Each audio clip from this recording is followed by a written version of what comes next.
All right, guys, how's it going? This is going to be a bottom plate that's going to become an ash dump for the bottom of the hearth. You'll see I'm kind of tuning the welder a little bit. I'm brand new, so I have to tweak the settings from time to time.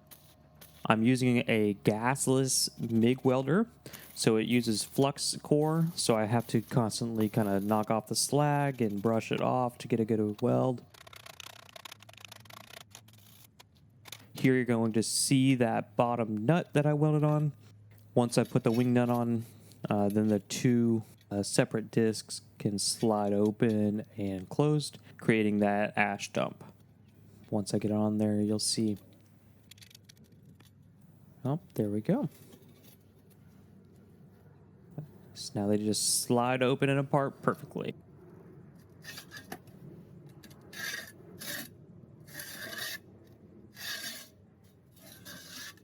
All right, and here I'm welding the air intake onto the hearth. The hearth is like almost an inch thick steel, and the air pipe was rather thin.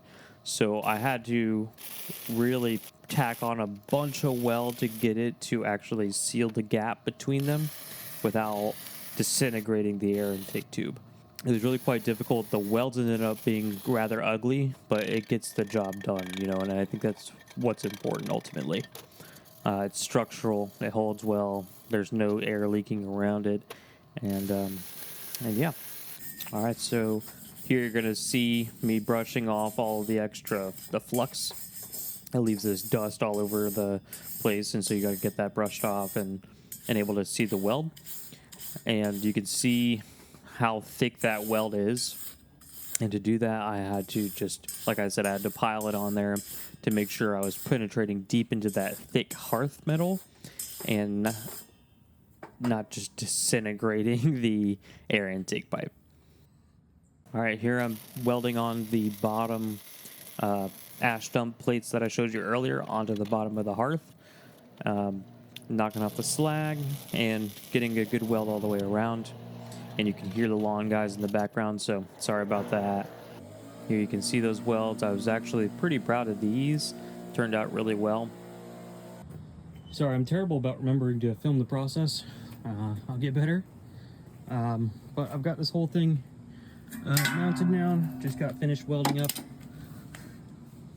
They're terrible welds, but I had to get them deep into that thick hearth metal. So I had to turn it up pretty high. Higher than I'm used to welding at, but it's structural, it's working. And as you can see, I had to mount it with some brace material here.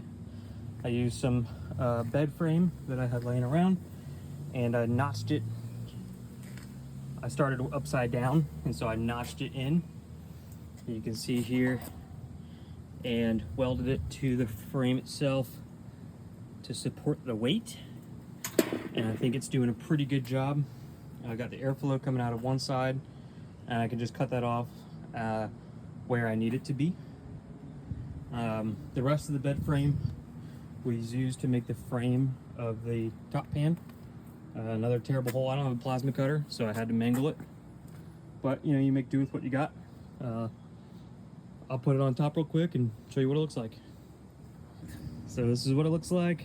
It's got a little twist in it that I'm trying to figure out how to address, other than time, heat, and weight.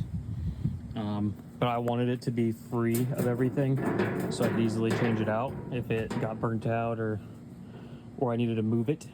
Kind of weight reduction there. But I've got brackets welded underneath it that are easily broken, just to kind of support it right there. Just tack weld it on. But there it is. That'll hold coal. I can hang tongs or something, tools off the side of those. I'm getting air coming in here. And then the next thing is just to put the grate in, and it'll stand on some feet, so the grate will be about to this level here. And then leave me a nice little bed of coals with air coming through for my heating source. So it's all kind of making it up as I go. But for someone who's never done any metal work or ever welded before, pretty proud of it. Alrighty, I don't think I showed you guys with the setup yet, but after I cleaned out in the shop, I took these mats and put them down here. There's a lot of old brick that was broken up underneath all this that I had to remove and grate it out. This is a oil-soaked pair of pants that I custom made, I guess, you know, for this anvil. But it basically just covers it up so that because it's outdoors, it doesn't get as rusty. When I oil it and keep it oiled, this fabric will help it kind of soak in, and in the dew of the morning, kind of keep it from settling all over the anvil, you know. So kind of a protector there that I made. This is almost complete, so I know I've showed you some of this already, but got everything where it's going to be.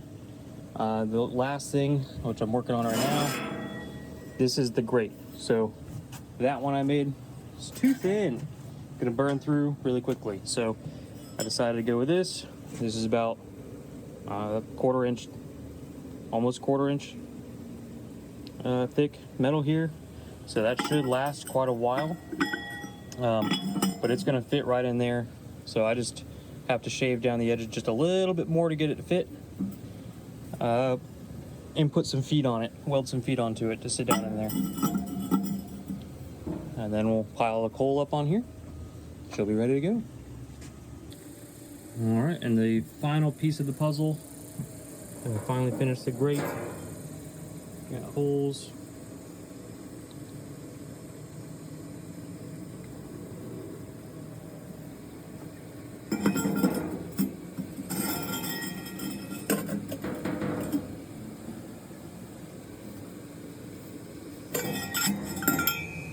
Hey everybody, just wanted to say thanks for watching, and make sure you like and subscribe so that you can stay up to date on future updates. I am brand new to video editing, video taping, welding, metalwork, blacksmithing, you name it. I'm new to all of it, and I'm excited to continue to learn and have you be a part of that journey as well. So make sure you subscribe so that you can stay up to date with all that. Thank you. Catch you next time.